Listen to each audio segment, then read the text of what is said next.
From the mud of Stalingrad to the frozen Arctic, these machines were built to survive anything. This is every Ilyushin aircraft ever made. Let's start with the roots and the Great Patriotic War. The struggle for survival. TSKB-26, the record breaker, the grandfather, the prototype that put Ilyushin on the map. It set altitude and speed records in the 1930s, proving Soviet engineering could compete with the West. TSKB-30, Moskva, the Red Hero, the specific bomber that flew non-stop from Moscow to North America in 1939. It crash-landed in a swamp in Canada, but it proved the Soviets could reach the USA. DB-3, the Long Ranger, the father of the Il-4. Before the war, this was the primary long-range bomber of the Soviet Air Force. Il-4, the Night Worker, the Long Arm. While the front lines burned, the Il-4 flew deep into enemy territory. It famously bombed Berlin in 1941, just weeks after the German invasion began, sending a message that the Soviets weren't dead yet.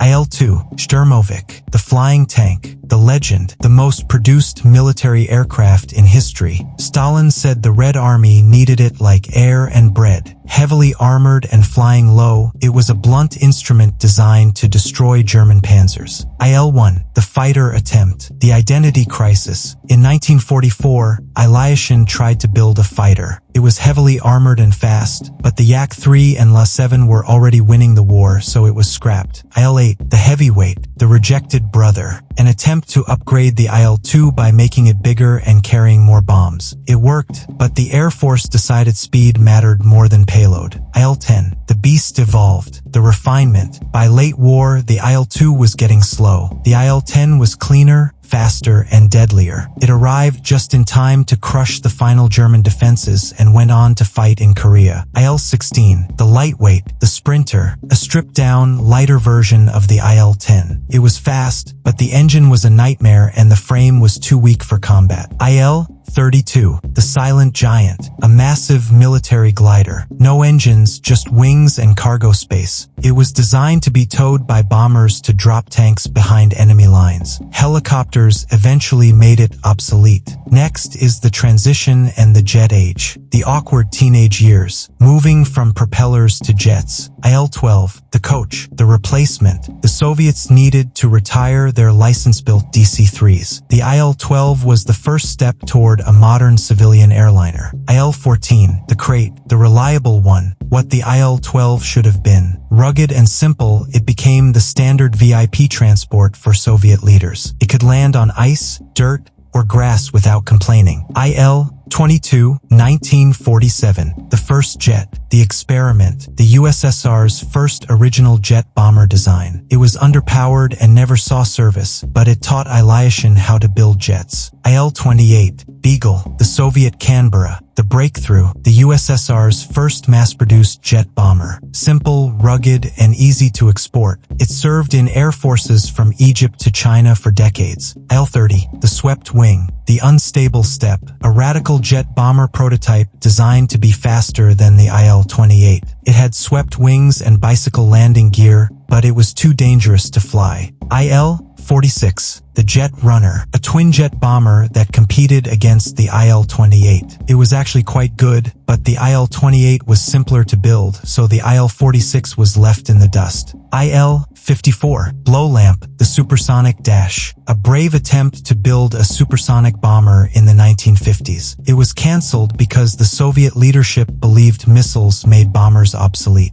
Next is the weird and the ugly, the strange experiments that tested the limits of design. Il-20, 1948, the Hunchback, the Ugly Beast, a ground attack prototype where the pilot sat directly on top of the engine for better visibility. The Air Force rejected it purely because it looked too weird. Il-40, Brawny, the Shotgun, an armored jet attacker with two engines in the nose that looked like a double-barreled shotgun. It was cancelled because firing the guns choked the engines with smoke. Il-102, the Abomination, the jet tank, a competitor to the Su-25 Frogfoot. It looked archaic with a rear gunner turret in the jet age. It was tough, but the military chose the more practical Su-25. Il-52, the Flying Wing, the UFO, a radical design from the late 1940s. A massive flying wing bomber meant to carry troops. It looked futuristic, but the military stuck to traditional shapes. Next is the golden age of civil aviation, connecting the massive Soviet Empire. Il-18, Kut, the indestructible, the legend, one of the most reliable aircraft ever built. It opened up routes to Siberia where jet engines couldn't handle the cold. Some are still flying today over 60 years later. Il-62, classic, the White Swan, the flagship, the Soviet answer to the Boeing 707.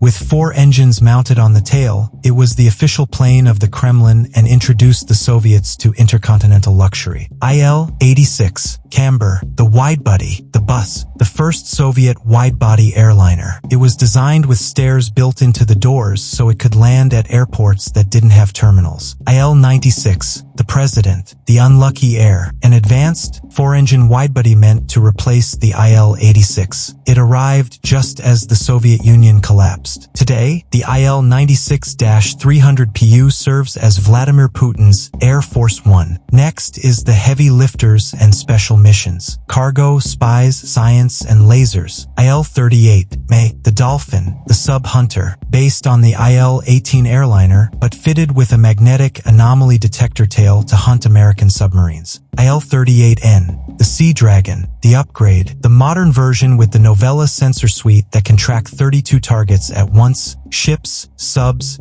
and planes simultaneously. Il-20/Il-22 Kut variants, the spies, militarized versions of the Il-18 bristling with antennas. They intercept radio signals and coordinate battles. Il-76 Candid, the workhorse, the icon. If you see a Russian military cargo plane, it is this one. With its glass chin navigator station, it can land heavy tanks on dirt strips in Africa or Antarctica. Il-76 MDK Cosmos, the Vomit Comet, a reinforced Il-76 used to train cosmonauts. It flies in parabolic arcs to create zero gravity inside the cabin. Il-76LL, the testbed, the mutant, an Il-76 used to test new engines. One of the 4 engines is swapped out for a massive experimental one, making the plane look asymmetrical. Il-78, Midas, the gas station, an Il-76 filled with fuel tanks to refuel fighters in midair. A-50 Mainstay, the all-seeing eye, an Il-76 with a massive radar dish on its back. It directs the air war, spotting enemy jets hundreds of miles away. A-60, the Death Star, the laser plane, a classified Il-76 modified with a massive laser cannon turret in the nose. It was the Soviet answer to Star Wars, designed to blind satellites. Il-80, Max Dome, the Doomsday Plane, the bunker, a windowless Il-86 designed to carry the Russian command during a nuclear war. It is built to survive the end of the world.